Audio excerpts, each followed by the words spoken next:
जय जय राधा कृष्ण प्रेमानंदे हरि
निखिल ब्रह्मांड नायक सत्यम श्याम सुंदरे चरण कमले आमार शत सहस्र प्रणाम। परम करुणामयी राधा राधे चरण कमले प्रणाम जानिए प्रणाम जानाई। संघ गुरु सत्यानंद परमहंस देव तथा नीलकांत सुंदरेर चरण कमले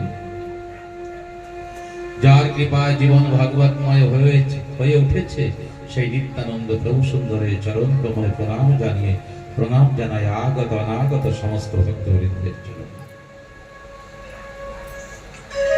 আজ আমার বড় আনন্দের দিন। সুখ সভায় বসেছি, সুখের সভায় বসেছি, সত্যের সভায় বসেছি, আনন্দের সভায় বসেছি। যে সভায় আসলে সমস্ত জীবনের দুঃখ দূর হয়ে যায় তাকে সুখ সভা বলা হয়। যেখানে আসলে, যে সভায় আসলে সত্য এবং আনন্দের দর্শন হয় সেই সত্যানন্দ দর্শন যুগ অনুষ্ঠানে বসেছে। তাই আমার জীবন সার্থক। আমার প্রভু সুন্দরের লীলাভূমি এই স্থানটির বর্ণনা আমি অনেকই করে থাকি। আমার ভগবান রঘুনাথ যখন লীলা বিলাস করতে এখানে এসেছে সেই তো ভগবানের লীলাভূমি। দ্বিতীয়ত আমি যাদেরকে দর্শন করেছি, যাদেরকে আদর্শ নিয়ে, যাদেরকে আদর্শ পুরুষ মনে করে, আদর্শের দেবতা মনে করে এগিয়ে চলছি, সেই সত্যানন্দ, সেই নীলকান্ত, সেই নিত্যানন্দ প্রভু সুন্দরের লীলাভূমি। তাই আমার জন্য দুই প্রকারের পুণ্যস্থলী আজ বড়ই আনন্দের ব্যাপার। দ্বিতীয়ত একটু আগে যে গানটি পরিবেশনা হয়েছে অনেক অনেক অনেক সুন্দর। মনের কথা যখন এমনই বলা হয়, মনের কথা যখন এমনই বলা হয়, তখন যখন অনুভব হয় যে আমার কথা আমার ঠাকুরের কাছে বর্ণন করছি, আমার কথা আমার ঠাকুর শ্রবণ করছে, এইটা যখন অনুভব হয় তখন আনন্দে প্রেমশ্রু বর্ষণ হয়, যেটা আজ হয়েছে।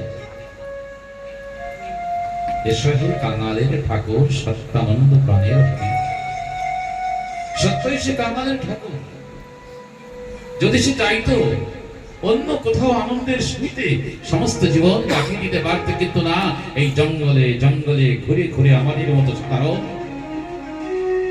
মানুষের ঘরে ঘরে বিচরণ করে গেছে। যে যার সান্নিধ্যে গিয়েছে সেই তার কাঙালের ঠাকুর।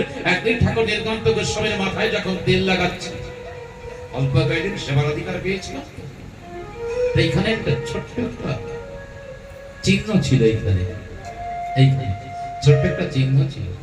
আমি তেল লাগাতে লাগাতে বলেছি, ঠাকুর এই চিহ্নটা কেন? বলে, মশাই মাথা নিচু করে ঢুকতে ঢুকতে কখন তো লেগে গেছে বুঝতেই পারি। আজ আমাদের ঘরে বড় বড় ঘর, বড় বড় দরজা, কিন্তু যখন ঠাকুরগণ বিচরণ করে গেছে তখন বড় দরজা ছিল না, ছোট ছোট দরজা ছিল। মহারাষ্ট্রে 55 নম্বর গ্রামে, মহারাষ্ট্রে 55 নম্বর গ্রামে ঠাকুর নীলকান্ত গোস্বামী চলছে। ওনার সঙ্গে তো বহু মানুষ। একই প্রকারের বেডশিট, 8টা-10টা ঘরে যখন গিয়েছে একই প্রকারের বেডশিট, সুন্দর, একই রঙের, একই ডিজাইন, একই প্রকার। যখন এই 8-10 ঘরে যাওয়ার পরে একই রঙের বেডশিট দেখেছে, তখন ঠাকুর বলছে, বাহ সুন্দর তো, এই গ্রামে এসে বড় ভালো ভালো জিনিস দেখছি, এই সকলের ঘরে নতুন বেডশিট। এখন একজন ডেকে বলছে, ঠাকুর নতুন বেডশিট না, তবে বলে একটাই বেডশিট। এই দেখেন একটা ছেলে পাশে দাঁড়ানো রয়েছে। যখন আপনি উঠবেন, এই সমস্ত ঘরের পিছন থেকে দৌড়িয়ে গিয়ে আপনি যে বাড়িতে যাবেন সেই বাড়ি বিছিয়ে দেবে, আপনি বসবেন আবার সেখানে। যে কয় বাড়িতে গিয়েছেন একটা বেডশিটের উপরেই বসেছেন, ওই দেখেন এই ছেলেটি দাঁড়িয়ে রয়েছে। তখন ঠাকুর দেখে কি ছেলেটি গেমে গেছে, কারণ সকলের সামনে দিয়ে তো যাওয়া যাবে না, ওই পিছন দিয়ে যেতে হবে। তখন কিন্তু সকলের পায়ে পায়ে চপ্পল থাকতো না, কিন্তু হয়তো বাড়িতে এক জোড়া চপ্পল থাকতো। এখন ঠাকুর নীলকান্ত গোস্বামী ওর দিকে তাকিয়ে বলছে, তুই আর আগে যাবি না বাবা, আমার সঙ্গেই যাবি, আমার আগে গিয়ে বেডশিট বিছাতে হবে না। এমন কি বাতাবরণ ছিল, এমন কি অবস্থা ছিল যে ঠাকুরকে বিছিয়ে যাওয়ার জন্য একটা ভালো বেডশিট বা একটা কাঁথা ছিল না। এখন আমরা বাইকে চলি, গাড়িতে চলি, কত সুন্দর বাতাবরণে চলি, কিন্তু তখন আমরা কাঙালের ছিলাম, তখন আমাদের ঠাকুর কাঙালের ঠাকুর ছিল। এখন আমরা কাঙালও নেই, কাঙালের ঠাকুরও নেই, তাই আমাদের জীবনে এত দুঃখ, এত দুর্দশা, এত অশান্তি, এত বিভীষিকা কেন? এখন আমরা কাঙাল নেই। ঠিক বলেছি না? এসো হে কাঙালের ঠাকুর। তাই ঠাকুর কাঙালের বাড়িতে গিয়ে ওই কখনো কখনো সেদ্ধ ভাত, কখনো কখনো রৌদ্রে ফোটেনি সেই অপূর্ণ ভাত খেয়ে কত আনন্দ গ্রহণ করেছে। তখন আনন্দ দিয়েছে, আনন্দ নয়, প্রেম আনন্দ বর্ষণ করেছে। তখন আমাদের চোখে জল ছিল, মনে ভাবনা ছিল। এখন চোখে জলও নেই, মনে ভাবনাও নেই, কারণ আমরা কাঙাল নেই। এটা একদম সত্য কথা। তখন তার কারণ্য ঘন বিগ্রহ দেখেছি, কাছে বসে বসে দেখেছি, তো কয়েকদিন সেবা করার অবসর পেয়েছি। কাছে বসতাম যে আজ এইটা বলতে হবে, আজ এইটা বলতে হবে। আজ আমরা রূপপুরের বিবাহ শুনবো, আজ আমাদের গল্প শোনাতে হবে, হাসির গল্প। ঠাকুর বলতেন, যা সকলকে শীঘ্র খেয়ে সামনে আসতে বল। সে দিনগুলি বড় আনন্দের দিন। তাই মাঝে মাঝে যখন সেই দিনের কথা মনে পড়ে, বাস্তবিক তখন নিজেকে ভাগ্যবান মনে হয়। সেই দিনগুলি ভাবি যদি আবার ফিরে আসতো না, জানি কত ভালো হতো। কত লোকের সঙ্গে মিশি, কত লক্ষ লক্ষ মানুষের সঙ্গে মিশি, সকলকে পাই, শুধু তাকে পাই না। সকলকে পাই, শুধু তাকে পাই না। আশ্রমে যখন ছিলাম, নিত্যানন্দ প্রভু সুন্দর ছিল, কাজ করেছি, পিছিয়ে গিয়ে দাঁড়িয়েছে আর বলেছে, কাজ করতে পারো না, সুন্দর করে কাজ শেখনি। এই কাজটা এমন সুন্দর কেন হয়নি? তুমি যে কাজটা করবে সেই কাজটা 10 জন দেখার পরে 9 জন বলবে যে এই কাজটা সুন্দর হয়েছে। ব্যক্তি কিছু বলে নীলাংশ বলে ডাক দিত, ওই শত শত মানুষকে খুঁজছি, শত শত মানুষের মাঝে চলছি, কিন্তু সকলকে পাচ্ছে, শুধু তাকে পাচ্ছি না। তাই বাস্তবিক তারা কাঙালের ঠাকুর। তারা যদি চাইতো কোন এক জায়গায় থেকে, কোন এক জায়গায় বসে আনন্দের মাঝে বসবাস করতে পারতো, কিন্তু না, আমাদের মধ্যে এসে এসে ঘুরে ঘুরে ঘুরে ঘুরে তাদের সুন্দর সুন্দর শরীর, সুন্দর জীবনখানা আমাদের দিয়ে গেছে। দুর্ভাগ্য কি তাদের ত্যাগ, তাদের বৈরাগ্য, তাদের ভালোবাসা আমরা বুঝেও নি, আমরা সম্মানও দেই না, আমরা বুঝতেও পারিনি, আমরা তাদেরকে সম্মানও দিতে পারিনি। যা হোক, তবু তিনি গান রূপে, তিনি আদর্শ রূপে, ভালোবাসা রূপে, তারপরে আদেশ রূপে আমাদের কাছে সমস্ত কিছু দিয়ে গেছে। মন্ত্র রূপে তিনি আমাদের কাছে আছে, ভালোবাসা রূপে আমাদের কাছে আছে, সুন্দর হাসি মাখা মুখ নিয়ে আমাদের কাছে রয়েছে। তখন তো শুধু একটা রূপ ছিল, এখন যেন অনেক রূপ হয়েছে। তখন সে যখন আশ্রমে আসতো তখন তোমাকে গিয়ে দর্শন করতাম, কিন্তু এখন মাঝে মাঝে মনে হয় চোখ বন্ধ করলে সে ভাবনা যদি দর্শন হয়। যারা দর্শন করেছেন তারা অনেক ভাগ্যবান।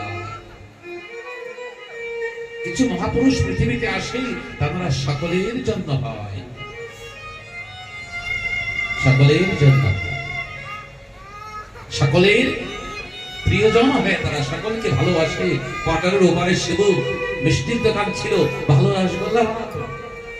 যখন ঠাকুর নীলকান্ত গোস্বামী আসতো, প্রায় একদিন দুদিন পরে অনেকগুলি 1-2 কিলো রসগোল্লা এনে ঠাকুরকে দিত, উনি একটা খেত।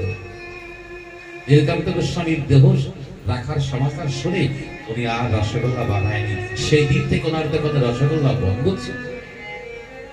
সকলে বলছে আপনি রসগোল্লা বানান না কেন? বলে আমি যাকে খাইয়ে রসগোল্লা আনন্দ পেতাম সেই মানুষটি আর পৃথিবীতে নাই, তাই এই দোকানে রসগোল্লা বন্ধ, আর কোনদিন বানায় না। কিন্তু সে তার কাছ থেকে দীক্ষা গ্রহণ করেনি, তো শুধু ভালোবেসেছিল। কত ভালোবাসা পেয়েছিল, কত ভালোবাসা দিয়েছিল যে তার অবর্তমানে সে দোকানে রসগোল্লা বন্ধ হয়ে গিয়েছে। নদীর পরে ধানের মিল ছিল, আমরা মিল ধান বানাতে যেতাম। কর্ণ নামে একজন লোক ছিল, উনি আমাকে বলতো, জানো গোসাই তোমাকে আশ্রমে কেন যাই? তোমাদের গোসাই হাসি দেখতে, তোমাদের গোসাই হাসি দেখলে সব ভুলে যেতে হয়। আমি দেখি না উনি কাউকে কখনো বেশি ভালোবেসেছে, আমি দেখিনি যদি কাউকে কখনো কম ভালোবেসেছে। উনি যে কাকে কম ভালোবেসেছে সেইটা কেউ বলতে পারবে না। সকলে একটাই কথা বলবে, গোসাই আমাকে বেশি ভালোবেসেছে, গোসাই আমাকে বেশি ভালোবেসেছে। কেমন ভালোবাসা দিয়ে গেছে।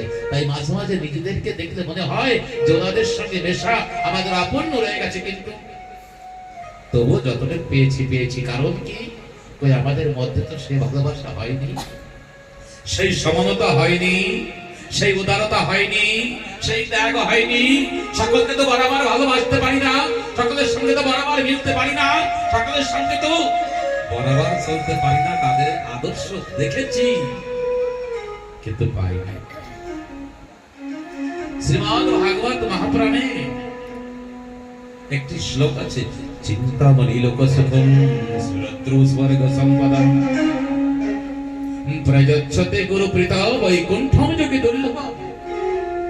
চিন্তামণি লোক সুখম, এই পৃথিবীতে যত প্রকার বৈভব আছে চিন্তামণি প্রদান করতে পারে। স্বর্গের যত প্রকার বৈভব আছে কল্পবৃক্ষ প্রদান করতে পারে, কিন্তু গুরুদেব যদি চায় সমস্ত কিছু প্রদান করতে পারে। এই শ্লোকটি তখন পেয়েছি কখন, যখন আমাদের আরাধ্য দেব আমাদের কাছ থেকে চলে গেছে। তখন যদি শ্লোকগুলি পেতাম, অল্প একটু ভালো করে আর একটু বসতাম, অল্প একটু আর একটু ভালো করে তার কাছে বসতাম। সত্যই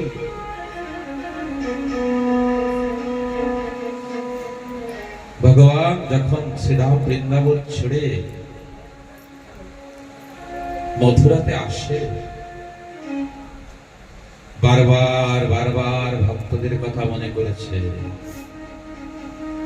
বারবার ভক্তদের কথা মনে করেছে। শাস্ত্রে এক জায়গা, বিষ্ণু পুরাণে একটা জায়গা পেয়েছি,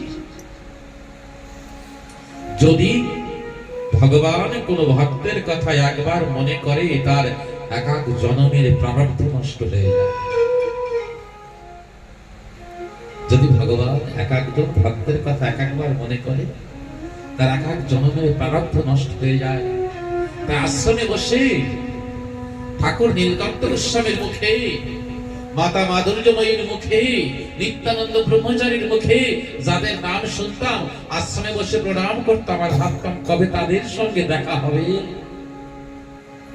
যাদের কথা আশ্রমে থেকে আমার প্রভু সুন্দরগণ মনে করে, সত্যই ভগবান মনে করে, ভক্ত ভগবানের কথা মনে করে, এটা বড় কথা নয়। ভক্ত ভগবানের কথা বড় মনে করে, এটা বড় কথা নয়। যখন ভগবান ভক্তের কথা মনে করে সেইটাই বড় কথা হয়। হ্যাঁ, কত ভক্তকে আমি পরে চিনেছি, এই মালকানগিরির হোক, কর্ণাটকের হোক, মহারাষ্ট্রের হোক, দিল্লির হোক, ঠাকুরের মুখে শুনে শুনে, শ্রীমায়ের মুখে শুনে, নিত্যানন্দ প্রভু সুন্দরের মুখে শুনে শুনে আমি তাদেরকে মনে রেখেছি। এই নামের মানুষগুলি কবে আশ্রমে আসবে, তাদেরকে দেখবো, তাদেরকে প্রণাম করব। আজ ভগবান মনে করে, ভগবান কাঁদে। কোথায় দেখেছে? শ্রীমদ ভাগবত মহাপুরাণে দেখেছি। তাই তো ভাগবতের মহিমা শ্রেষ্ঠ, এখানে ভগবানকে কাঁদতে দেখেছি। মনে পড়ে গেছে সেই দিনের কথা, যেদিন উদ্ধব গিয়েছিল কোথায়? বৃন্দাবনে গিয়েছিল। বৃন্দাবনে উদ্ধব যখন যায়, আমরা সকলেই জানি ভগবান শ্রীকৃষ্ণ বৃন্দাবন ছেড়ে মথুরাতে আসার পরে সে বৃন্দাবনের কথা তার বারবার মনে পড়েছে, বারবার মনে পড়েছে, বারবার মনে পড়েছে। গুরুকুলে যখন গিয়েছে, গুরুকুল থেকে এসে যখন মা দেবকীকে দেখেছে, তখন মনে পড়ে গেছে মা যশোদার কথা। যখন শান্ত হয়ে বসে থাকে, মনে হয় কোন শাখা তাকে ডেকে উঠেছে। যখন শান্ত হয়ে বসে, মনে হয় কোন সখী কোনো কিছু নিবেদন করছে। যখন শান্ত হয়ে বসেছে, মনে হচ্ছে বৃন্দাবনের কোন মা তাকে নিবেদন করেছে, কৃষ্ণ মা তুমি খেয়ে যাও রে। তাই উদ্ধবকে পাঠিয়েছে, কারণ উদ্ধব তার ব্যাকুলতা দেখে, তার ক্রন্দন থেকে, ভগবানের ক্রন্দন থেকে জিজ্ঞাসা করেছি, তুমি কেন কেন কেন কাঁদো?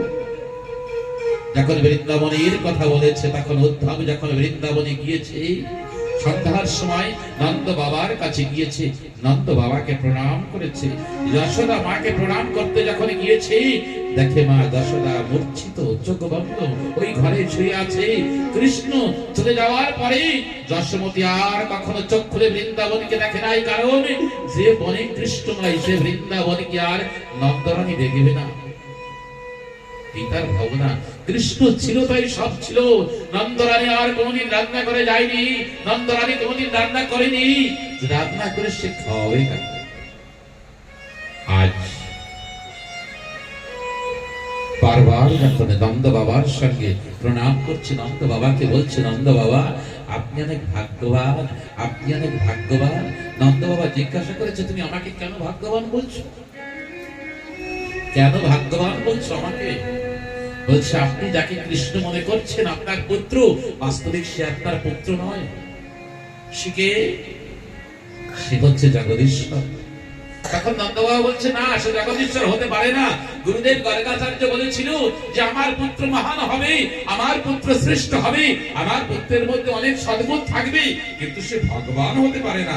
ভগবান কেন পুত্র হবে? তার কিছুর অভাব। বলছে না, সে ভগবান। তখন নন্দ বাবা বলছে, সে যদি ভগবান হতো তার ভয় কেন? তখন নন্দরানী যখন গর্জন করে উঠতো, তখন সে ভয় পেত। সে দেখেছে ক্ষুধায় কাতর হয়েছে, সে তাকে দেখেছে ক্ষুধায় কাতর হয়েছে, নন্দরানীকে ভয় পেল। সেই তার ভগবানের তো কোনো ভয় থাকে না, ভগবানের নিদ্রা থাকে না, ভগবানের ক্ষুধা থাকে না, কিন্তু বারবার তাকে দেখেছে ক্ষুধার জন্য কান্না করেছে, সে ভয়ের জন্য ব্যাকুল হয়েছে, সে ভগবান হতে পারে না। বলছে না নন্দ বাবা, সে ভগবান, সে ভগবান। যখন এই বারবার কৃষ্ণ কৃষ্ণ আলোচনা হচ্ছে, তখন নন্দ রানীর চৈতন্য ফিরেছে, কৃষ্ণ কৃষ্ণ শব্দ শুনে। আর পরবর্তীকালে এই সমস্ত কথাগুলি সে শ্রবণ করেছে। কোন কথাগুলি? যে কৃষ্ণচন্দ্র ভগবান ছিল, কৃষ্ণচন্দ্র ভগবান ছিল। তখন নন্দরানী ওই দুখানা হাত দিয়ে কি করেছে? দেওয়ালে আঘাত করেছে, তার চুরি চূর্ণ বিচূর্ণ হয়ে গেছে। ওই চুরির ক্ষত বিক্ষতায় কি হয়েছে? হাতের থেকে রক্ত বেরোতে শুরু হয়েছে। নন্দ বাবা আর উদ্ধব গিয়ে দুখানা হাত ধরেছে, বলছে, মা তুমি কেন এমন করছো? তুমি কেন হাতকে আঘাত করছো? তখন নন্দবার এই রানী বলছে উদ্ধবকে, উদ্ধব তুমি একটা জীবনে ভুল কাজ করেছো। বলছে, কি ভুল কাজ করেছি মা? বলছে তুমি বৃন্দাবন থেকে কৃষ্ণচন্দ্র যাওয়ার আগে কেন আসনি? বৃন্দাবন থেকে কৃষ্ণচন্দ্র যাওয়ার আগে তোমার আসা উচিত ছিল উদ্ধব। তখন এসে একবার তোমাকে বলা উচিত ছিল যে কৃষ্ণ আমাদের পুত্র নয়, সে ভগবান। কৃষ্ণ চলে যাওয়ার পরে তুমি এসে বলছো ভগবান। আমাদের মতো ভাগ্য তো কি আছে বলো? সে চলে যাওয়ার পরে বলছো সে ভগবান। কেন আগে এসে বলতে তাকে একটু পূজন করতে পারতাম না?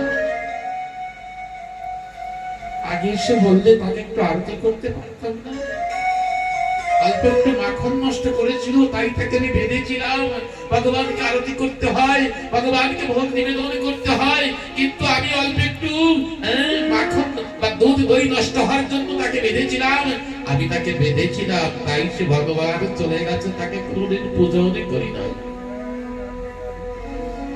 10টা দিন 10টা বছর সে আমাদের কাছে ছিল, একদিন তাকে পূজনই করি নাই। তাহলে তুমি কেন আসনি?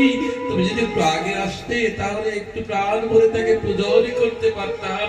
এই একটা তুমি ভুল কাজ করেছো উদ্ধব। সত্যই তাই। যখন শ্রীমদ ভাগবত অধ্যয়ন করেছি তখন জেনেছি গুরুদেবের মহিমা, কিন্তু সে থাকতে আমাকে কেউ ভাগবত দেয়নি, আমি অধ্যয়ন করতে পারিনি, আমি জানতে পারিনি। যদি আগে জানতে পারতাম একদিন প্রাণ ভরে তাকে পূজন করতাম। সমস্ত কাজের মাঝখান থেকে সময় বের করে একবার তার কাছে গিয়ে বসতাম। কত সুন্দর সুন্দর মালা তৈরি করে সকলে দেয়। তখন মনে ভাবতাম, তখন মনে ভাবি একদিন যদি আমার আরাধ্যকে একটি মালা তৈরি করে আমি পরাতে পারতাম, আমার মনটা খুশিতে ভরে যেত। তখন জানতাম গুরুদেব, তখন জানতাম বাবা বলে ডাকতাম সমস্ত কিছু, কিন্তু সে যে আরাধ্য দেবতা, সে যে সমস্ত কিছু, তার মাঝখান থেকে যে সমস্ত কিছু পাওয়া যায় সেটা কখনো বুঝিনি। বুঝেছি কখন? সে অন্তর্ধান হয়ে যাওয়ার পরে। তাই আজ মন ব্যাকুল হয়ে ওঠে। কত লোকের ভালোবাসা পেলাম জীবনে, জীবন তো জোড়ায় না দয়াল তোমার বিহনে, তোমার নাম নিয়ে বসে বিজনে। তাই মনে মনে নিরালায় বসে ভাবি হয় রে, আগে কেন একটু বুঝতে পারি না।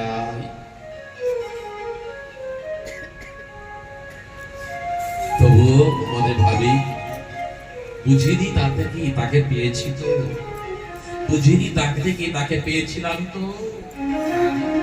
একদিন দুপুরবেলা চাষ করে এসেছি, স্নান করে যখন এসেছি দেখি ছোট্ট একটা কাঁসার থালায় অল্প কয়েকটা দুধ দিয়ে মাখা ভাত একটা থালা দিয়ে ঢাকা রয়েছে।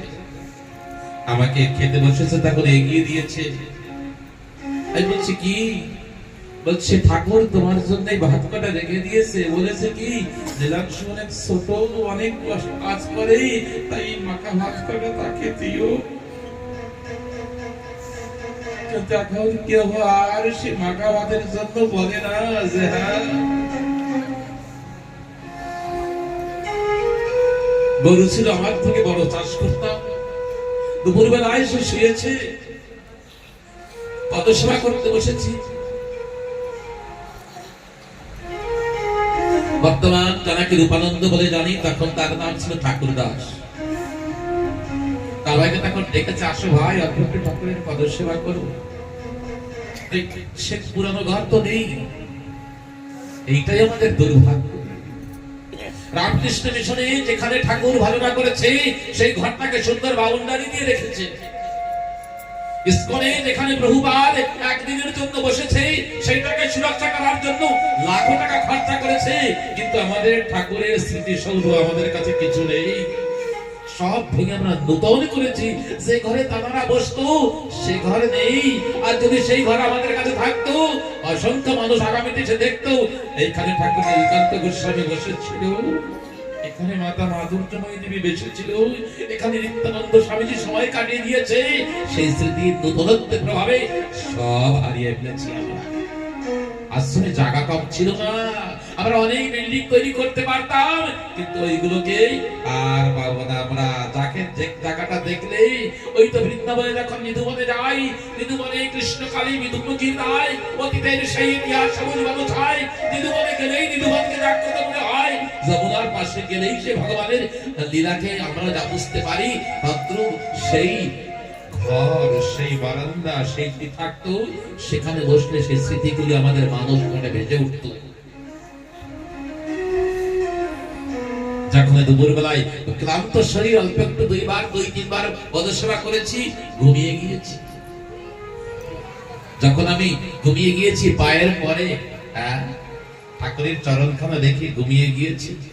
আশ্রমের এক মা যখন ওই ঘরের মধ্যে গিয়েছে, ঘরের মধ্যে গিয়ে যখন ওই দৃশ্য দেখেছে, আস্তে আমাকে ডাক দিতে গেছে, নীলাংশু।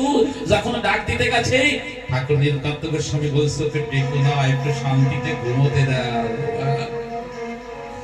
ওকে ডেকো না, শান্তিতে ঘুমোতে দাও, সারাদিন কষ্ট করে তো। ওই 1 ঘন্টা 1.5 ঘন্টা 2 ঘন্টা ঘুমিয়ে রয়েছি, ঠাকুর অল্প একটু পাকে নাড়ায় নিয়ে আমার ঘুম না ভাঙে। আয় রে, যখন বাইরে চলে এসেছি, তখন বলছে, আয় বাবা, আয় কাছে আয়। জগতে কোন মানুষ কোনদিন শান্তিতে ঘুমিয়েছে কিনা জানি না, পৃথিবীতে একজন মানুষকে দেখলাম সে শান্তিতে ঘুমিয়েছে, কারণ ভগবানের চরণকে কোলের পরে নিয়ে তার উপরে মাথা রেখে সে ঘুমিয়েছে। এই বিশ্বের একজনকে দেখলাম আমি বলেছি, কি হয়েছে? তখন ঘটনা বলল, তুমি তো ঘুমিয়ে পড়েছিলে, আমি ডাকতে গিয়েছিলাম তোমাকে, ঠাকুর বলেছে ওকে ডাকবি না, সমস্ত দিন কষ্ট করেছি, অল্প একটু শান্তিতে ঘুমাতে দে, শান্তিতে ঘুমাতে দে। কই সে আদর কোথায়? সকলের জন্য উপদেশ দিয়ে গেছে, সংসারের মধ্যে থাকবে তোমরা থাকো, কিন্তু সন্ধ্যার সময় বা সকাল বেলায় আমাকে একটু চিন্তা করো, আমাকে একটু মনে মনে ভেবো। কিন্তু আমরা ভাবি কোথায়? যখন কখনো বিপদে পড়ি তখন মনে করি। মহারাষ্ট্রে আশ্রমে বসে ঠাকুর নীলকান্ত গোস্বামী ওই সন্ধ্যার সময় গায়ত্রী জপ করে একা একা সুন্দর ধ্যান করছে। এমন সময় আমাদের এক পোদ্দার কাকু ছিল, কোন একদিন বলছে, ঠাকুর আপনাকে একটা কথা জিজ্ঞাসা করি। বলছে, বল। বলছে, আপনার তো ধ্যান করার প্রয়োজন নেই, আপনি কেন ধ্যান করেন, আপনি কেন ভজন করেন? এই কথা যখন বলেছে, তখন নীলকান্ত গোস্বামীর চোখ দুটো বড় হয়ে গেছে, লাল হয়ে গেছে। বলছে, ওই যে যাদের দীক্ষা দিয়েছি তোমাদের মতো, এক শালাও মন্ত্র জপ করবে না, এক শালাও কোনো কিছু জপ করবে না, ঠিক এইভাবে মন্ত্র দিয়েছি, তাদেরটা বইতে হবে না। তোমাদের জন্য আজ আমাকে মন্ত্র জপ করতে হচ্ছে। কত গুরুদেব তার জীবনের সমস্ত কিছু ঠাকুর নীলকান্ত গোস্বামীর সমস্ত কিছু সত্যানন্দ পরমহংসদেব গ্রহণ করে নিয়েছে, কিন্তু আজ সে ভজন করছে কাদের জন্য? আমাদের মতো মানুষের জন্য। তাই প্রদীপ পালন, এসো হে কাঙালের ঠাকুর সত্যানন্দ প্রাণের হরি। আমরা কাঙাল মানে কি? আমাদের কাছে ভক্তি নাই, জ্ঞান নাই, বৈরাগ্য নাই, সমর্পণ নাই। জ্ঞান নাই, ভক্তি নাই, বৈরাগ্য নাই, সমর্পণ নাই, তার চরণে নিষ্ঠা নাই, তাই আমরা কাঙাল। এই কটা বাদ দিয়ে আমাদের কাছে সব আছে। তারপরেও ঠাকুর বলে গেছে কি, তোমরা নাম করতে ভুলবে না, সততাকে আশ্রয় করতে ভুলবে না, ধ্যান করতে ভুলবে না, গীতা পাঠ করতে ভুলবে না। যেমন ভগবান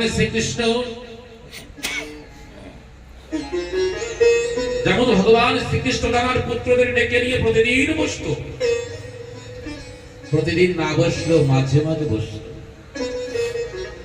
আমরাও সংসার করি, ভগবান শ্রীকৃষ্ণের বাল্য লীলা থেকে দর্শন করা উচিত তোমার গার্হস্থ্য লীলা, কারণ তিনি সংসারের মধ্যে প্রায় 100 বছর কাটিয়েছে। দ্বারকায় সে 99 বছর কাটিয়েছে। দ্বারকায় যাওয়ার 1-1.5 বছর পরে সে বিবাহ করেছে। लगभग 97-98 বছর সংসারের মধ্যে রয়েছে। 16,108 বিবাহ করেছে। আমরা এক পত্নী ব্রত নিয়ে চলছি, তাই সংসারের মধ্যে নিত্য অশান্তি। সকালে একটু হাসি মাখা মুখ দেখি, দুপুরবেলা আবার সেই কালো মুখ, আবার রাত্রের বেলা বুঝতে পারি না, তাই না? এক পত্নী ব্রত নিয়েও আমরা সংসারের মধ্যে থাকতে পারি না। আজ বিবাহ কাল ঘটে যাচ্ছে। কিন্তু ভগবান শ্রীকৃষ্ণ আত্মবিবাহ করার পরেও সকলের সঙ্গে কেমন আত্মীয়তা, কেমন ভালোবাসা দিয়েছে যে কখনো সেখানে কলহ হয়নি। কেন? পরমার্থ অর্জন করিয়েছে। একবার শুধু ইন্দ্রের অহংকারকে নষ্ট করার জন্য সত্য ভাবনার পরিবর্তন করে দিয়েছিল। কেন? ইন্দ্র মনে করত যে আমি কৃষ্ণের থেকে বড় যোদ্ধা, তাই কৃষ্ণচন্দ্র ইন্দ্রের অহংকারকে নষ্ট করার জন্য সত্য ভাবার মানসিক পরিবর্তন করে দিয়েছে। আর দ্বিতীয়ত, তার সংসারে কখনো কলহ দেখা যায়নি। সকলের সঙ্গে সমান কথা বলেছে, আদর্শ প্রদান করেছে। তার প্রায় 1.5 লক্ষের উপরে পুত্র ছিল। একমাত্র সাম্য একটা পুত্র ছিল যে ভগবান শ্রীকৃষ্ণের বিরোধিতা করেছে। আর প্রত্যেকটি পুত্র নীতিবান ছিল, ন্যায়পরায়ণ ছিল, সত্যবাদী ছিল, সরল ভাবযুক্ত ছিল, সাধনযুক্ত ছিল। তারা সুন্দর ছিল, শক্তিধর ছিল, বিদ্যা অর্জন করেছিল, সংস্কার ছিল, সকলকে সম্মান করত, প্রজাদের দেখভাল করত, পিতা মাতাকে শ্রদ্ধা করত। সকলের মধ্যেই ভাবনা জাগ্রত করিয়ে দিয়েছিল। কেন? আপনি আচরণ ধর্ম শিখিয়েছিল। আমাদের পরম পুরুষ, আমাদের আরাধ্য যেমন আমাদেরকে কাছে ডেকে বসিয়ে দীক্ষা দেওয়ার পরেও বারবার ডেকে বলেছে, বাবা এই মন্ত্র জপ করবে, বাবা সুখ সভায় যাবে, বাবা আশ্রমে আসবে, আমি যখন থাকবো তখন দেখা করে যাবে, নিত্য উপাসনা তোমরা নিত্য পাঠ করবে, প্রতিদিন আরতিতে যাও বা না যাও, ঘরে বসে নিত্য উপাসনা শুধু পাঠ করলেই হবে। হ্যাঁ, নিত্য উপাসনায় দেখবেন একটা প্রণাম আছে, একটা প্রার্থনা আছে। যখন নিরালায় বসবেন দেখবেন ওইটা উচ্চারণ করলো এই কয় লাইন কত আনন্দ হয়। ঠাকুর, কতবার কর্মের বাঁধনে অজ্ঞান আচ্ছন্ন তিমিরে ময়াময় সংসারে জড়িত ছিলাম। হে ঠাকুর, কতবার কর্মের বাঁধনে অজ্ঞান আচ্ছন্ন তিমিরে মায়াময় সংসারে জড়িত ছিলাম। আজ তুমি কৃপা করে তোমার পবিত্র মন্ত্র দানে পবিত্র করেছ আমাকে। তাই আমার জীবন ধন্য। তোমারই নামে, তোমারই প্রেমে আমার জীবনকে উৎসর্গ করলাম। একবার শান্ত চিত্তে এই প্রার্থনাটি একবার 2বার উচ্চারণ করে দেখবেন। যদি ভাবনার পরিবর্তন না হয়, আমি কি বলি, অবশ্যই পরিবর্তন হবে। আমি তোমার, আমি তোমার, আমি তোমার, বারবার যখন বলবো প্রতিদিন আমি তোমার, আমি তোমার, আমি তোমার, দেখবো যে আমি তার কখন হয়ে গেছি। তখন জাগ্রত মনের মধ্যে ভাবনা জাগবে, সত্যি আমি তার, সত্যি আমি তার। আর একবার যদি সে ভাবনা জাগ্রত হয়ে যায়, চৈতন্য চরিতামৃতে আছে না, জীবের স্বরূপ কি, কি আমি কেন মরে জানে তাপত্রয়। চৈতন্য মহাপ্রভুকে যখন জিজ্ঞাসা করা সনাতন গোস্বামী, মহাপ্রভু বলেছিল না, তুমি কে জানো? তুমি জীবী নিত্য কৃষ্ণ দাস। যখন বারবার বলবো আমি তোমার, আমি তোমার, আমি তোমার, তখন আমার দাস এই ভাবনা অনুভব হবে। আর একবার যখন আমার মন মেনে নেবে আমি কৃষ্ণের দাস, আমি প্রভুর দাস, আমার কোনো কিছু নাই, আমার ইহকাল নাই, আমার পরকাল নাই, আমার কর্ম নাই, আমার জ্ঞান নাই, আমার ভাবনা নাই, আমার কোনো কিছু নাই, আমার শুধু সেই আমি তার দাস। এই ভাবনা করতে করতে নিত্যই ভাবনা জাগ্রত হবে। কোন এক ভক্ত কথায় কথায় সমস্ত কিছু বলে যে সমস্ত কিছু আমার গুরুদেবের, সমস্ত কিছু আমার গুরুদেবের। যখন গুরুদেব সামনে এসে বলে বাবা সব আপনার, তখন গুরুদেব ভাবছে দেখি দেখি সবকিছুতে পরীক্ষা দিতে পারে। তো বলছে বাবা এই বাড়ি পে আপনার, বলে গোয়াল ঘর পে আপনার, ধানের গোলা পে আপনার, বলছে এখানে কে কে সেই কি আর, বলছে দাঁড়ান দাঁড়ান দাঁড়ান। দৌড়ে ঘরের মধ্যে গিয়ে ওই ঠাকুর ঘরের থেকে ছোট্ট একটা ফটো বের করে বুকের মধ্যে চেপে ধরে বলেছে কি বাবা শুধু এইটা আমার, বাকি সব আপনার। ছোট্ট একটা ফটোকে বুকের সঙ্গে জড়িয়ে চেপে ধরে বলছে কি বাবা এইটা আমার আর সব আপনার। তখন অন্যান্য গুরু ভাই তারা বলছে কি দেখি কি দেখি, বলছে না দেখাবো না, যেটা আমার সেটা দেখাবো না। তখন সকলে মিলে যখন জোর করেছে তখন দেখে কি গুরুদেবের ছোট্ট একটা ফটো, বলছে এটাই শুধু আমার আর সব গুরুদেবের। কখন হয়? যখন নিত্য প্রার্থনা করা হয় যে আমি তোমার, আমি তোমার, আমি তোমার। করে দেখবে, আজ থেকে করে দেখবেন, 10-15 দিন দেখবেন কত সুন্দর। তাই নিত্য বৈষ্ণব রূপে সে আমাদের কাছে রয়েছে। ওই স্তুতিগুলি পাঠ যখন করবো, ওই প্রার্থনা যখন করবো, একদিন মনে হবে সে আমার পাশে রয়েছে, সে আমার আগে রয়েছে, সে আমার সাথে রয়েছে। হয়তো মনে হবে কখনো ডাক দিয়েছে নাম ধরে, শ্রীবাস।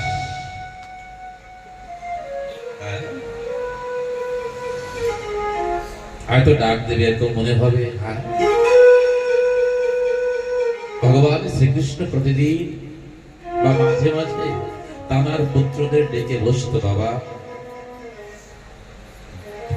গত জীবনে তপস্যা করেছিলে, তাই এই জীবনে আমার পুত্র হয়েছে। এই জীবনে তপস্যা না করলে যে আমার কাছে থাকতে পারবে না, এই জীবনেও তোমাকে তপস্যা করতে হবে। হ্যাঁ, এই জীবনেও তোমাকে তপস্যা করতে হবে। প্রতিদিন তোমাকে ধ্যান করতে হবে, প্রতিদিন তোমাকে দান করতে হবে, প্রতিদিন তোমার মুখে যে হাসি রয়েছে, হাসি মাখা মুখে শব্দ প্রয়োগ করতে হবে। কিছু কিছু শব্দ আছে যে শব্দ বললেই মানুষের মনের ব্যথা নষ্ট হয়ে যায়। এমন কথা কোনো কথা বলবে না যে কথা বললে সামনের মানুষের মনে কষ্ট হয়। তবে কোথাও বিপদ দেখলে প্রতিকার করবে, সামনে যাবে। ভগবানের 1,61,000 পুত্র থাকা সত্ত্বেও একটা পুত্র ছিল ভগবানের কথা শুনতো না, সে ছিল শাম্ব। সে শাম্ব ভগবানের পুত্র হলেও শঙ্কর অংশে জন্মগ্রহণ করেছিল। কারণ ভগবান শ্রীকৃষ্ণচন্দ্র শঙ্করকে ডেকে বলেছিল, হে সংহার কর্তা, সৃজন তো আমি করেছি, পালন করেছি, সংহার তোমাকে করতে হবে, সংহার আমি করব না। তাই ভগবান শঙ্কর জাম্ববতীর গর্ভে শাম্বরূপে জন্মগ্রহণ করে। কেন? যদুবংশকে ধ্বংস করার জন্য। আর যদুবংশ ধ্বংসের কারণ এই শাম্ব। শাম্বই তো ঋষিদের অপমান করেছিল, অভিশাপ পেয়েছিল। একবার ভগবান শ্রীকৃষ্ণ ডেকে বলে, কথাটা কয়েকদিন আগে বলেছিলাম, যে তোমরা একাদশী ব্রত করবে। কাদের? ওই 16,108 পত্নীদের। তখন একদম বলছে, প্রভু একাদশী কেন করবে? তোমার সেবা করলেই তো সব, একাদশী করা কেন প্রয়োজন? মানুষ এত ব্রত এত কিছু করে কেন? তোমাকে পাওয়ার জন্য, তোমাকে পেয়েছি, এখন আর একাদশী কেন করব? তখন ভগবান সত্যভামাকে ডাকে। যখন সত্যভামাকে ডাকে, তখন সত্যভামাকে বলে, সত্যভামা, তুমি তোমার পূর্ব জীবনের ঘটনা বলো তো। তখন বলছে, প্রভু পূর্ব জীবনের ঘটনা আমার মনে নেই। তখন ভগবান যখন তার প্রতি কৃপা গোষ্ঠী দর্শন করেছে, পূর্ব জীবনটা জাগ্রত হয়েছে। সত্যভামা বলতেছে, প্রভু ঋষিকেশে মাধবীলতা নামে একটি মেয়ে, বিবাহের 2-3 মাস পরেই তার স্বামী মারা যায়। মাধবীলতা নামে মেয়েটির বিবাহের 2-3 মাস পরেই তার স্বামী যখন মারা যায়, তখন সে সতী হতে চেয়েছিল, সহমৃতা, কিন্তু কোনো কারণবশত সে পারেনি। এখন ভাবছি এই শরীর লেগে লাভ কি? তাই গঙ্গায় ঝাঁপিয়ে পড়ে যখন মরতে গেছে, এক ঋষি ডেকেছে, হে দেবী, মরবি না, তোমার যা প্রারব্ধ এই জীবনে তোমাকে খণ্ডন করে যেতে হবে। তোমার যদি প্রারব্ধ খারাপ থাকে, মৃত্যু হলে কি হবে? আগামী জীবন তোমাকে সেখান থেকে শুরুয়াত করতে হবে। যেমন যদি কোনো কাজ প্রারম্ভ করি আমরা, কাজ করতে করতে সন্ধ্যা হয়ে যায়, কাজ যদি অপূর্ণ থাকে, দ্বিতীয় দিন সকালে ঘুম থেকে উঠে কিন্তু আবার সেখান থেকে কাজ শুরু করতে হবে। তাই তোমার প্রারব্ধ যদি কিছু থাকে, আগামী জীবন তোমার সেখান থেকে প্রারম্ভ করতে হবে। তাই প্রারব্ধ যা আছে এই জীবনে সব নষ্ট করে যাও, নতুন করে কিছু করে যাও। বলছে আমার তো কেহ নাই, বলছে আমি আছি না। বলছে আমাকে কি করতে হবে? বলছে এই মন্ত্র জপ করো আর একাদশী ব্রত করো। নিষ্ঠার সহিত একাদশী ব্রত করে। একদিন গুরুদেব বলছে, তুমি দামোদর ব্রত করো, মানে কার্তিক মাস ব্রত করো। এখন এই দুটি ব্রত করে, এক কার্তিক মাস ব্রত আর এক দামোদর ব্রত। দীর্ঘদিন মানে মৃত্যুর আগ পর্যন্ত সে দামোদর ব্রত আর একাদশী ব্রত পালন করেছে। পরবর্তী জীবনে সেই মাধবীলতা একটা রাজার ঘরে রাজকন্যা রূপে জন্মগ্রহণ করেছে। তার বয়স যখন 22-23 বছর হয়েছে, তখন সুন্দর কোন এক ঘটনা চক্রে তার কোন একটা মানুষের সঙ্গে বিবাহ হয়েছে, কিন্তু সে মানুষটি মানুষ ছিল না, সে ঈশ্বর ছিল। আর সেই মাধবীলতা এই জীবনে সত্যভামা হয়েছে, আর তার স্বামী এই জীবনে কৃষ্ণচন্দ্র ভগবান হয়েছে। বৃন্দাবন বিহারী লাল কি। স্বল্পমাস্য ধর্মস্য ত্রায়তে মহৎ ভায়া। ছোট ছোট সৎকর্ম আমাদের জীবনের অনেক কিছু পরিবর্তন করতে পারে। আমি মন্দিরের পাশে ভাতলা গাছ উঠাচ্ছি, মন্দিরের পাশে আমার মনে হয় 10টা 10:30 হবে। ওই ভাদ্র মাসের সময় একটু রৌদ্র আছে, দেখি একটা ছায়া এসে পড়েছে আমার পিঠের উপর দিয়ে সামনে, কিন্তু ছায়া দেখে বুঝতে পেরেছি ঠাকুরের ছায়া, ঠাকুর নীলকান্ত গোস্বামী। যখন পিছের দিক তাকিয়েছি, ওই কাঠিটা দেখে প্রণাম করেছি। আমাকে বলছে বোন সাফ করছো না? করো করো করো। বোন সাফ হচ্ছে না, মন সাফ হচ্ছে মশাই। বলো বৃন্দাবন বিহারী লাল কি। বোন সাফ হচ্ছে না, মন সাফ হচ্ছে। কত সুন্দর। তাই আশ্রমের কর্ম যারা করে, ঠাকুরের কর্ম যারা করে, ওই ছোট ছোট কর্ম তাদের জীবনে মহান হয়ে দাঁড়ায়। ওই অল্প কয়েকদিন তাদের সান্নিধ্যে থেকে অল্প একটু করে কর্ম করার অবসর পেয়েছিলাম, তাই আজ এই ভাগবতময় জীবন হয়ে উঠেছে। ভগবান শ্রীকৃষ্ণ কি বলেছে? যে তোমরা প্রতিদিন গুরুদেবের কাছ থেকে যে মন্ত্র প্রাপ্ত করেছো, সেই মন্ত্র নিত্য নিয়মিত জপ করবে, ধ্যান করবে।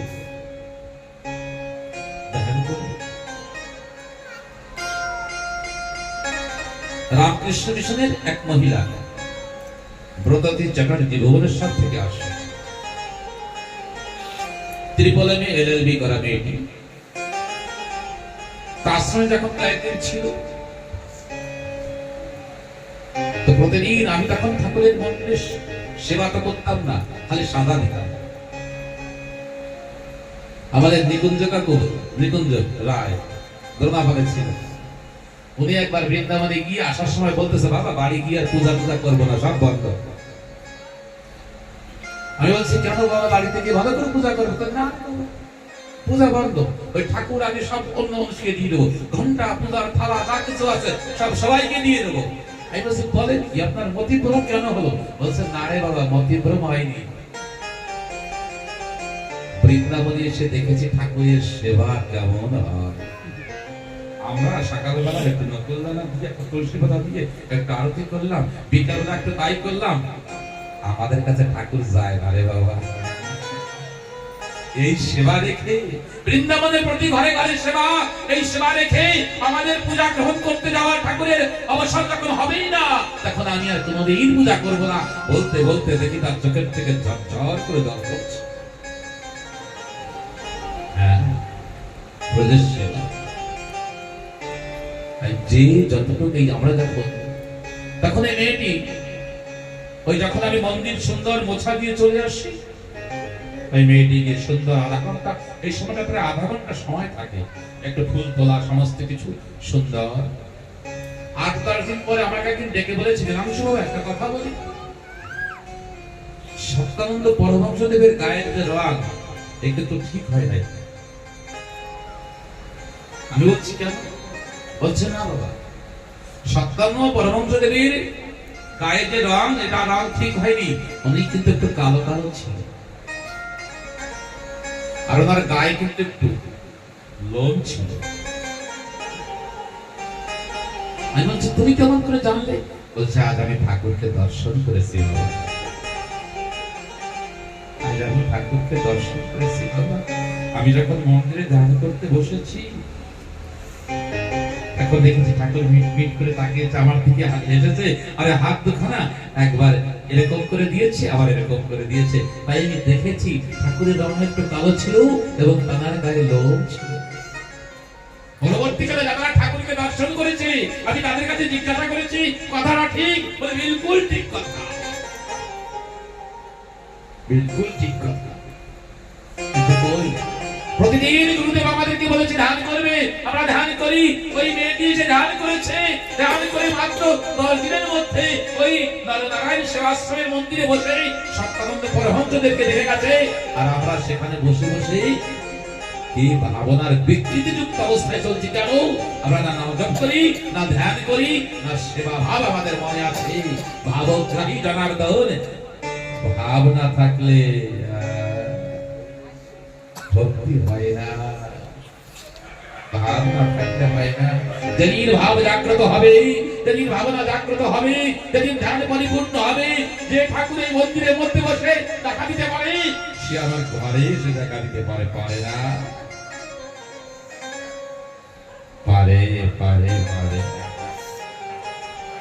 তাই ভগবান শ্রীকৃষ্ণ বলেছে তোমরা ধ্যান করবে, নিজে ধ্যান করেছে। একটা কথা প্রায় বলি, আমরা সংসার নিয়ে ঠাকুরের কাছে যেতে পারবো না, সমর্পণ করা সম্ভব না, কোন প্রকারে সম্ভব না। এই সমস্ত কিছু গুরুদেব নিত্যানন্দ ব্রহ্মচারী আশ্রমে বসা একজন মানুষ এসে জিজ্ঞাসা করেছে রাবণ, হ্যাঁ ভগবান স্বার্থবাদ বলে কেন? বলে রাবণ তপস্যা করেছে, দর্শন পেয়েছে। হিরণ্যকশিপু তপস্যা করেছে, দর্শন করেছে। রাক্ষসের দেখা দিয়েছে, আমরা তপস্যা করি, আমাদের দেখা দেয়। দেখো নিত্যানন্দ ব্রহ্মচারী গামছা পরা ছিল, কি যেন একটা কাজ করতেছিল, এসে চেয়ারে বসে বলছে তুমি তোমার এই আঙুলের মাথাটা কেটে আমাকে দিতে পারো, আমি তোমাকে ভগবান দেব। বলছে গোসাই বলে দিতে হবে, দেওয়া যায়নি। আর সামনের ঘটনা বলছে তুমি তোমার এই আঙুলের মাথাটা কেটে, পুরো আঙুল না একটু কেটে দিতে পারবে? বলছে একটু দেওয়া যায়নি। আমার হাত প্রথমে অসুন্দর হবে, আর দ্বিতীয়ত কত ব্যথা হবে। তখন বলছে রাবণের কাছে ব্রহ্মা চাইনি, রাবণের কাছে ব্রহ্মা চাইনি তবুও রাবণ না, রাবণের কাছে ব্রহ্মা চাইনি তবুও ব্রহ্মাকে উপলক্ষ করে কি রাবণ 10 বার তার মাথা কেটে দিয়েছে, তাকে ব্রহ্মা দেবে না দেখা? তোমাকে ভগবান দর্শন করাবো বলে তোমার একটা আঙুল চেয়েছি, তুমি দিতে রাজি হবো না? আর সে না চাওয়া সত্ত্বে 10 বার তার মাথা কেটে দিয়েছি, তুমি তার সঙ্গে নিজেকে তুলনা করছো? এই এখন বেরিয়ে যা, বেরিয়ে যা, গেট আউট। আমি অমন ভাবে নিত্যানন্দ ব্রহ্মচারী কোয়েন কাউকে ডাকতে দেখিনি, গেট আউট, আশ্রম থেকে বের করে দিয়েছিল। জানি না কেন এমন হয়েছে। সকলে অবাক, সুন্দর প্রেস করা জামা গায়ে দিয়ে এসেছিল, সুন্দর প্রেস করা। ওই সময় এমন টিপটা প্রায় দেখা যেত না। তাই আমাদের সম্পূর্ণ সংসারখানা তাকে সমর্পণ করতে পারবো না, কিন্তু আমাদের সংসারের মাঝে আমরা তাকে অবশ্যই আনতে পারি। সম্পূর্ণ সংসারখানা দান করা যায় না, যায় না। ছোট্ট একটা ঘটনা, বিপিন কীর্তনিয়ার মুখে শুনেছিলাম। বিপিন কীর্তনে 67তে বাড়ি, অনেক হাসির মজার কথা কইতেন। ঠাকুর নীলকান্ত গোস্বামী বলতেন দাদা একটু হাসির কথা কর না। নীলকান্ত গোস্বামী যার কাছে হাসির কথা শুনতে চাইতো সে সাধারণ ছিল নাকি? উনি একদিন বলতেছে গুরু ভক্তি, গুরু ভক্তি একটা কথা উঠতেছে, বলছে গুরুদেবকে সেবা গুলো করার পরে সমস্ত কিছু দিয়েছে, বারবার বলছে সব আপনার, সব আপনার, সব আপনার।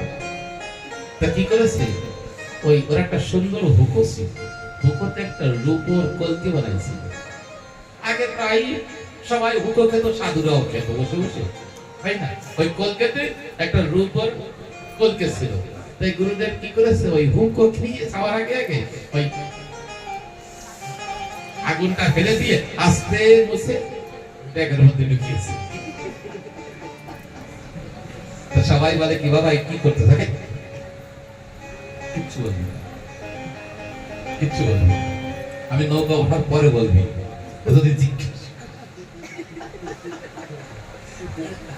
এখন ঘটনা করে দিকে তখন তো যাতায়াত নৌকায় ছিল, এখন যখন নৌকায় উঠেছে, এখন ওই নৌক বিদায় দিয়ে যখন ঘরে আসছে, তখন দেখে হুকোর মাথার ওই ই নাই,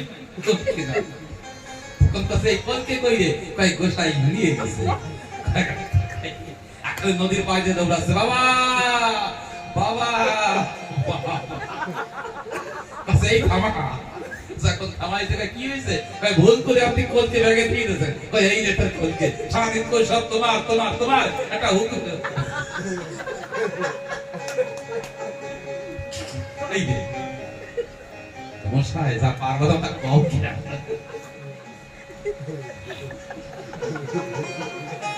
তখন ইট কাটা চলতেছে আশ্রমের পিছনে, পিছন থেকে তেঁতুল গাছ কেটে কেটে এনে ইটের মধ্যে ভরতে দি।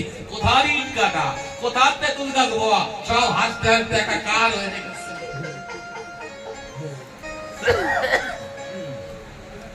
সমর্পণ সম্ভব না আমাদের পক্ষে, সত্য আমাদের পক্ষে সম্ভব নয় সংসারকে তাকে সংসার তার কাছে নিয়ে যাওয়া, কিন্তু সংসারের মাঝে তাকে তো আনতে হবে, আর তাকে বললে সে আসে। ভগবান বলছে না আমার কাছে যদি কেউ আমাকে চায় আমি তার কাছে যাই, তাকে টাকা দেই, কিন্তু আমার কাছে আমাকে তো চায় না। জয়পুরের রাজমাতা বৃন্দাবনে গোবিন্দ মন্দির দর্শন করতে গেছে। গোবিন্দ মন্দির আপনারা গিয়েছেন হয়তো, অনেকে দর্শন করেছেন। গোবিন্দ মন্দির দর্শন করতে গেছে, গোবিন্দ দেবের মহিমা শ্রবণ করে। গোবিন্দ দেবের যখন সন্ধ্যার সময় আরতি হতো, যে কয়টা মানুষ সেই কয়টা সোনার মোহর বর্ষা হতো, কেউ খালি হাতে আসতো সেখান থেকে, আর কেউ কখনো দুটো পায়নি। যে মন্দিরে সন্ধ্যার সময় সন্ধ্যারতিতে স্বর্ণ মোহর বর্ষা হতো, সেখানে দেখার জন্য তো মানুষ যেত, ৫,৫০০ ৭,৭০০ লোক যেত, আর ৫,৫০০০ মানুষের স্বর্ণ মোহর পেত। গোবিন্দ দেবের মহিমা শ্রবণ করে জয়পুরের রাজমাতা তার পরিচারিকাদের নিয়ে ওই জয়পুর মন্দিরে গেছে, দর্শন করে এসে। কিন্তু দর্শন করে কি আপনত্ব হয়ে গেছে, ভেবেছিল দর্শন করে চলে আসবে, কিন্তু দর্শন করে আর আসতে পারে। তখন বলছে দাঁড়া আর একবার দর্শন করে আসে। এখন একদিন, ২ দিন, ৩ দিন, ৪ দিন, ৫ দিন করে করে ১৫-২০ দিন হয়ে গেছে।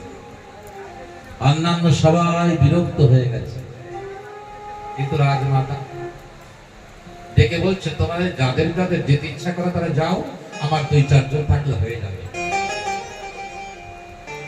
দর্শন কস্তুরী তিলকম ললাট পটলে বক্ষস্থলে কৌস্তুভম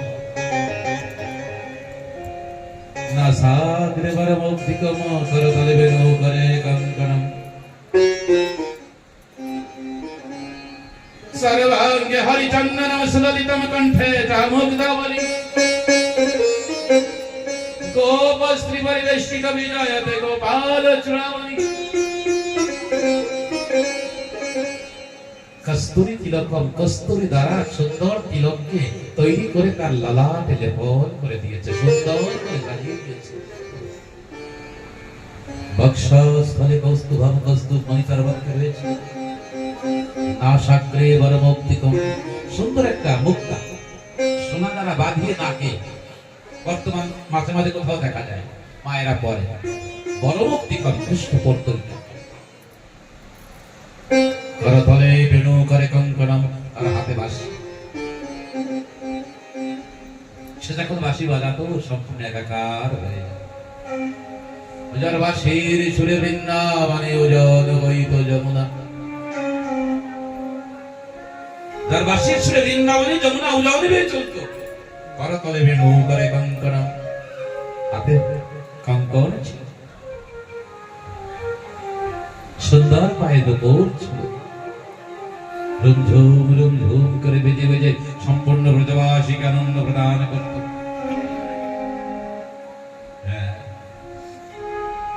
কথা ঘটনা, কোন একদিন এই কয় মাস মধ্যে গন্ডগোল বেঁধে গেছে। কার কার? কিরিটের, গলার হারে, চুরি আর নুপুরের। এখন এই কিরিট বলছে বা আমি কত ভাগ্যবান সবার থেকে, এই কারেন্ট এই পাংখার কিন্তু প্রাণ নেই, যে কারেন্টের সঙ্গে লাগছে চলতে শুরু করেছে। এই লাইট কিন্তু নিষ্প্রাণ, যে পাওয়ার এসেছে যে প্রাণ ফুটে উঠেছে। এই নূপুর কিরিট বাসি এগুলি কি নিষ্প্রাণ, সেই পরম তত্ত্বের সংস্পর্শ গিয়েছে, প্রাণ ঘটে উঠেছে। কিরিট বলছে আমি কত ভাগ্যবান, কৃষ্ণের উপরে থাকি, মাথায়। মালা বলছে আমি হৃদয়ে থাকি। বাসি বলছে আমি হাতে থাকি সবসময়। চুরি বলছিল তুমি মাঝে মাঝে থাকো, আমি সবসময় থাকি। নূপুর বলছে বেশি বাড়াবাড়ি করিস না, তোমরা তো উপরে রয়েছো, কত কিছু আমি ভগবানের শোষিতম চরণ সবসময়। দয়া গঙ্গা গোদাবরী প্রভাস তীর্থ কয় যারে, কোটি তীর্থের ফল ফলে তব পদ নখরে চরণে রাখিও আমারে। সাধনে না জানি গোসাই তোমার ভজন না জানি, ও চরণে রাখিও আমারে। আমি সাধন বদন কিছু জানি না, তোমার চরণকে জানি, ওই চরণকে পাইলে হ্যাঁ বন্দে গুরু শ্রী চরণারবিন্দ। ভগবানের চরণে শুভ শুভ চিহ্ন রয়েছে, ওই শুভ চিহ্ন চিন্তন করলেই তারা প্রাপ্তি ঘটে। ভগবানের চরণের যে কলস চিহ্ন রয়েছে, চরণ যুক্ত যদি কলসের চিন্তন করি, আমার ঘরে ধনের আগমন হয়। যদি কমল ফুলের চিন্তন করি, ভক্তি প্রাপ্ত হয়। যদি তার মধ্যে ওই কি বিজয় পতাকার চিন্তন করি, আমার সর্বত্র জয় জয়কার হয়, যুদ্ধে জয় জয়কার। যদি শঙ্খের চিন্তন করি, আমার জ্ঞান প্রাপ্ত হয়। ওতে পাশ অর্থাৎ একটা চাবুকের মতো আছে, দুই তিনটা ঘুরলি ওই চিন্তন করলে মায়ার বাঁধন কেটে যায়। এই নূপুর বলছে আমি তোর চরণে থাকি ভাই। তখন সকলে বলছে তোরই ভাগ্য ভালো, চরণ পেয়েছি। চরণ পাইয়া সার্থক করিয়া তো জীবন তোমার ধন্য তুমি। ভগবানের ওই চলো, ওই ভগবানের ওই বারবার রূপকে যখন দর্শন করছে কে, জয়পুরের রাজমাতা, দেখতে দেখতে দেখতে দেখতে তার মনে ব্যাকুল হয়ে উঠেছে, নিত্য আনন্দ হয় আছে না। যদি হয় তার যোগ্য ভুলা হয়, বিয়োগ বিয়োগ হইলে কবুলা দিও। সেই জন্য যদি হয় তার যোগ, তার সঙ্গে যোগাযোগ হয় না, আর যোগাযোগ হলে একবার বিয়োগ হয় না। বিয়োগ হইলে আর তার বাঁচার উপায় থাকে না। সত্যি প্রকৃত যদি আত্মীয়তা হয়, তখন তার বাঁচা কষ্ট হয়ে যায়। মনে পড়ে গেছে বিষ্ণুপ্রিয়ার কথা। বিষ্ণুপ্রিয়া নবদ্বীপে কবিতার কাঞ্চনাকে সঙ্গে নিয়ে প্রতিদিন মধ্যরাত্রে রাত 1টা 2টার সময় স্নান করতে যায়। রাত 1টি 2টোর সময় স্নান করতে যায় কি বিষ্ণুপ্রিয়া। তো বিষ্ণুপ্রিয়ার দুই সহিনী ডেকে বলছে, প্রিয়া তুমি মধ্যরাত্রে কেন স্নান করতে যাও, সকাল হলে স্নান করতে পারো না? তখন প্রিয়াজি বলছে আমার না লজ্জা করে, সকলের সামনে যেতে আমার লজ্জা করে। তখন অমিতা আর কাঞ্চনা বলছে তুমি কেমন কথা বলো প্রিয়া, তোমার বয়স একটু কম হতে পারে, কিন্তু তুমি নবদ্বীপের সকলের মা। পুরো নবদ্বীপের মানুষ তোমার দরজার পাশে, দরজার বাইরে যে প্রণাম করে যায়, ফুল দিয়ে যায়, তুমি নবদ্বীপের মা। তাই সন্তানের কাছে মায়ের তো যেতে লজ্জা করে না, তুমি সকালে স্নান করলে ভালো হয়। তখন প্রিয়া বলছে তার জন্য নয় রে, তার জন্য নয়, তবে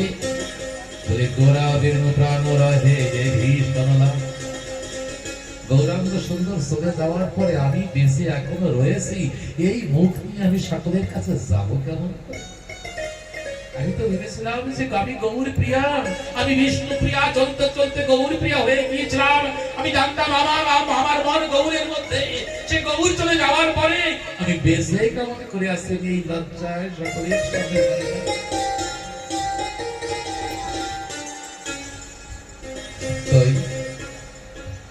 গৌরাঙ্গ চলে যাওয়ার পরে আমি বেঁচে কেমন করে রয়েছিল সখী, এই জন্য এই মুখ আমি আর সকলের কাছে নিয়ে যেতে পারি না, লজ্জা হয় আমার।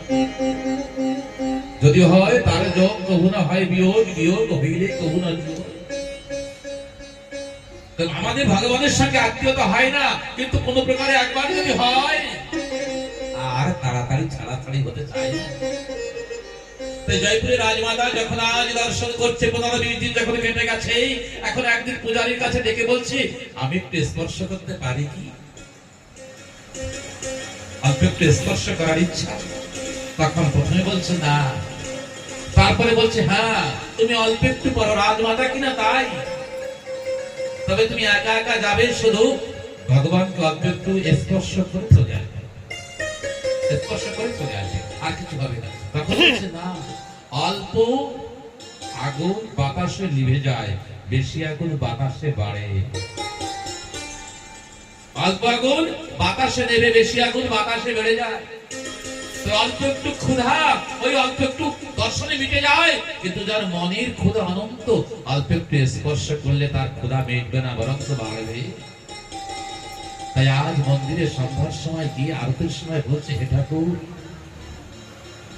তুমি তো সব পারো, তুমি পারো না একটা আমার সঙ্গে যেতে? আমার সম্পূর্ণ সংসার আমি তোমাকে দিতে পারবো না, কিন্তু আমার সংসারের মধ্যে তুমি তো আসতে পারো। আমি আমার সমস্ত সংসার আমি তোমাকে দিতে পারবো না, কারণ সংসারের প্রত্যেকটা বস্তুতে আমার অধিকার নাই।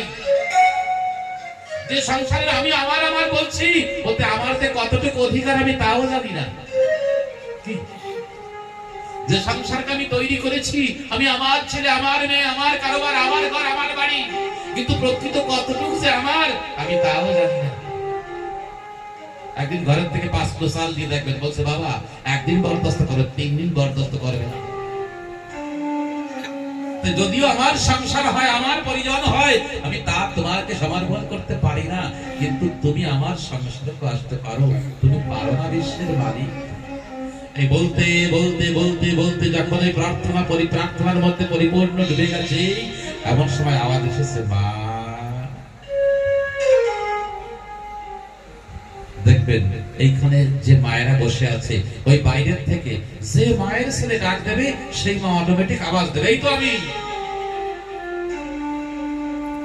বুঝতে পারে এটা আমার ছেলে, এটা আমার ছেলে। প্রিয়জনের সঙ্গে তার একটা সম্বন্ধ হয়ে যায়। তো যখন ডেকেছে মা, তখন রানী কেঁপে উঠেছে যে আমাকেই ডেকেছে, আমাকেই ডেকেছে। কিন্তু কি ডাকবে আমাকে? আমার পুত্রগণ তো বড় হয়ে গেছে। এমন সময় যখন আবার তন্ময়তার মধ্যে গেছে, তখন আবার ডেকেছে মা, আবার চমকে উঠেছে। তখন দেখে কি নিচের থেকে রানীর ওড়নি তো দেখে নিচের থেকে কে যেন টানছে। যখন টানছে অনুভব করেছে, ভিড়ের মধ্যে দেখে নিচে ওই গোবিন্দদেব দাঁড়িয়ে খিলখিল করে দিয়ে, যেমন অক্রুর যমুনার মধ্যে দেখেছিল, রথের উপরে দেখেছিল। ওই মা একবার নিচের দিকে তাকায়, একবার মন্দিরের দিকে তাকায়। যখন মন্দিরের দিকে তাকায় দেখে মন্দিরে ঠাকুরজি হাসছে, যখন নিচে তাকায় দেখে ঠাকুরজি হাসছে। একই ঠাকুর দুই রূপে দুই জায়গা বর্তমান, সমস্ত ভিড়ের মধ্যে বসে ঠাকুরকে বলছে, তুমি এসেছো ঠাকুর? বলছে বিশ্বাস হচ্ছে না। আবার পরে কি অবস্থা হয়, দু হাত দিয়ে হৃদয়ের সঙ্গে জড়িয়ে ধরেছে, দু চোখের জলে তার ঝরঝর করে অশ্রু বাড়ি বর্ষিত হচ্ছে, আর যেন সেই অভিষেক হয়ে গিয়েছে। বলতে সত্যি ঠাকুর তুমি এসেছো, তবে চলো তুমি আমার সঙ্গে, আমি আর তোমাকে ছাড়বো না। কিছুক্ষণ পরে গোবিন্দদেব বলছে, তুমি আমার জন্য ঘর তৈরি করো, আমি তোমার কাছে আসবো। তুমি আমার জন্য ঘর তৈরি করো, আমি তোমার কাছে আসবো। সত্যি তুমি আজকে আমার বিশ্বাস হচ্ছে না। বলে আমি কথা দিয়েছি, তারপরে তোমার কাছে এসেছি। যেদিন ঘর পূর্ণ হবে সেদিন আমি তোমার কাছে আসবো। তাই ওই রাজমাতা বাড়িতে এসে সুন্দর ঘর তৈরি করেছে। আর এখানে গোবিন্দদেবের মন্দিরের দরজা ছোট, কিন্তু এখানে মন্দিরের দরজা ছোট করে নাই। জয়পুরের রানী মাতা অনুভব করেছে যে গোবিন্দদেবকে একসঙ্গে 10 জন দর্শন করতে পারে না, তাই আমার বাড়িতে যখন আসবেই একসঙ্গে 10,000 লোক দর্শন করতে পারে। তাই তার মন্দিরের দরজা বড় হবে। যেদিন কি তার মন্দির পরিপূর্ণ হয়ে গেছে, বৃন্দাবন থেকে গোবিন্দদেব ভক্তদের বলছে, আমাকে নিয়ে আমার মায়ের ওই যে গোবিন্দদেব বৃন্দাবন থেকে চলে এসেছে, আর কখনো বৃন্দাবনে যায় নাই।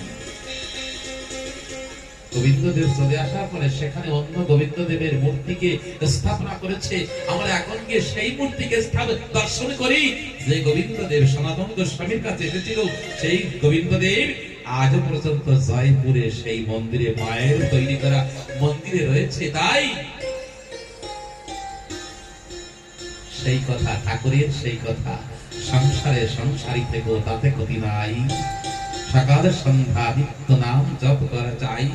আমরা যদি আমাদের সংসারের মাঝে তাকে ডাকি, যে ঠাকুর জয়পুরের রাজমাতার সঙ্গে যেতে পারে বৃন্দাবনের সুন্দর সুরম্য মন্দির ছেড়ে, সে আমার ছোট ভাইও আসতে পারে, কিন্তু আমি যে ডাকি না তাকে, একবার ডেকে দেখবেন সে আসবে। এই ভাগবতের সার। ভগবান শ্রীকৃষ্ণ তাই বলে গেছে, আমাকে ডাকো, যেখানে ডাকবে সেখানে পাবে। নহম তিষ্ঠামি তবু বৈকুণ্ঠ না গোলকেই না যোগিনামে হৃদয়ে নচ বললেন ঠাকুরজিকে। আমাদের এই আশ্রমের সেক্রেটারি ছিল, ভাইস সেক্রেটারি ছিল রবীন পাই, ছিল না? রবীন পাই প্রায় আসতো ঠাকুর থাকলে। একদিন এসে বলতেছে, বাবা আর ভজন পূজন করে কি হবে? বলছে, কেন ভজন পূজন করে কি হবে? মানে ও শাস্তি বলে থাকে যে কোটিতে কোটি ভগবানকে পায়, কোটিতে কোটি যদি পায় আমরা কি জব করবো? ঠাকুর বলছে, পদার্থ কথাটা কোটিতে তুই ভাব, যদি কোটির মধ্যে সে কোটি তুই, কোটিতে কোটি ভগবানকে পায়, পায় তো তুমি ভাবো সেই কোটির মধ্যে যে কোটি সেটা তুমি ভাবো না, ভাবতে পারো না যে কোটির মধ্যে কে কোথায় পেয়েছি। কেমন বাকি নাও, আমি যখন গুরুদেবের সান্নিধ্যে গিয়েছি, আমি যখন গুরুদেব আমার কাছে বলেছে যে তোমার পাপ নিলাম, পুণ্য নিলাম, ভালো নিলাম, মন্দ নিলাম, তোমার যখন সমস্ত কিছু নিয়েছে, যখন নিয়েছে তখন তোমার অসুবিধা কি? তুমি ভাবো সেই কোটির মধ্যে কোটি তুমি, তুমি যেদিন ভাববা সেদিন ভগবান তোমার কাছে। কত সুন্দর সিদ্ধান্ত। বৃন্দাবন বিহারী লাল কি। তাই ভাগবতের কঠিন সমাধানগুলিকে আমাদের ঠাকুরগণ সাধারণ সমাধানে দিয়ে গেছে, সাধারণই দিয়ে গেছে। তাই আমাদের জীবন সার্থক, আমাদের জীবন ধন্য, যে সেগুলি মহাপুরুষদের পেয়েছি, আমাদের যে আদর্শ তাই নিয়ে চলবো, আমাদের জীবন ভাগবতময় হবে, আমাদের জীবনে গুরুময় হবে, আমাদের জীবন সুন্দর হবে। এই কথা বলে আমি সমাপনের দিকে যাচ্ছি। যা হোক, আপনাদের দর্শন করছি, অনেক ভালো লাগছে। আগামী দিন ভাগবত অনুষ্ঠানের জন্য 8 নম্বর যেতে হবে, 15 যদি আপনারা পারেন আসবেন, ভালো হবে। তারপরের দিন